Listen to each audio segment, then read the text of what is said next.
خميس الإضراب العام في مدينة حمص. تتم مداهمة الأحياء في حمص منذ البارحة بحثاً عنه، ويتم ضرب الناس للاعتراف عن مكان تواجدي. في حال تم اعتقالي من قبل الأجهزة الأمنية أو قوى الجيش،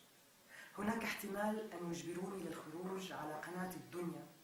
للاعتراف بأني متآمرة على سوريا، كما فعلوا مع الشيخ الشريف البطل أحمد الصياصني والضابط البطل حسين هرموش. وفي حال تم إيذائي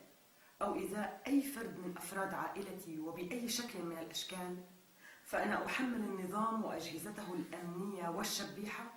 المسؤولية الكاملة عن ذلك، وأعلن أنني سأستمر في التظاهر والإضراب عن الطعام الذي بدأته أول أمس لكسر الحصار عن أحياء حمص المحاصرة، ولأثبت لكل شركائنا في الوطن كذب النظام وادعائه بوجود عصابات مسلحة وسلفيين وإسلاميين متطرفين يريدون قلب الحكم وإبادة الأقليات.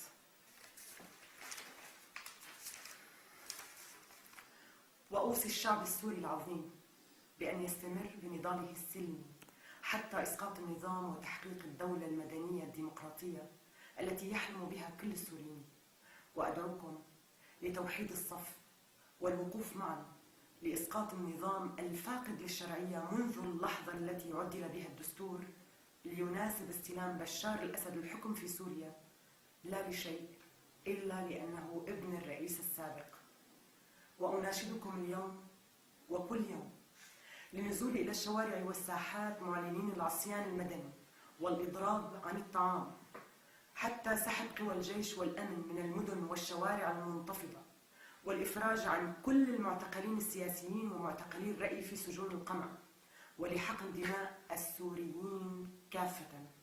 وأناشد كل السوريين الشرفاء في العالم، وأناشد كل إنسان أينما كان لمساندتنا والوقوف أمام سفاراتنا في العالم معلنين الإضراب عن الطعام، تضامنا مع حق الشعوب في التعبير عن رأيها في أنظمتها دون أن يكون لهذه الأنظمة الحق في سلبها حياتها. يا أحرار دمشق، يا أحرار برزة والقابون والميدان، يا أحرار دوما والقدم ودارية والمعظمية وحرستة وزملكة وأربين، يا أحرار المليحة وركن الدين والزبداني، يا أحرار درعا، يا أحرار بانياس واللاذقية وطرطوس، يا أحرار حماة وحلب وإدلب والبوكمال ودير الزور والرقة والقامشلي والحسكة، أدعوكم جميعا للإعلان عن العصيان المدني والإضراب عن الطعام في كل الساحات وكل الشوارع، تضامنا مع سجناء السجن المركزي في حمص المضربين عن الطعام، ولفك الحصار عن باب عمرو المحاصرة منذ أكثر من أسبوع، والتي تتعرض للقصف المتواصل بالمدفعية وبالرشاشات، والتي عزلت عن العالم، ولا أحد يعلم ماذا يحدث في بابا عمرو. بابا عمرو تتعرض لكارثة إنسانية حقيقية، قفوا معها، لأن أي حي أو شارع أو مدينة في سوريا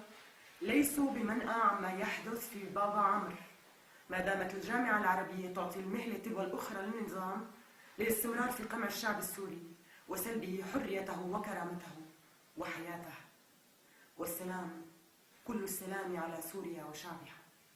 والسلام كل السلام على سوريا وشعبها، والسلام كل السلام على سوريا وشعبها. خميس الإضراب العام في مدينة حمص 10/11.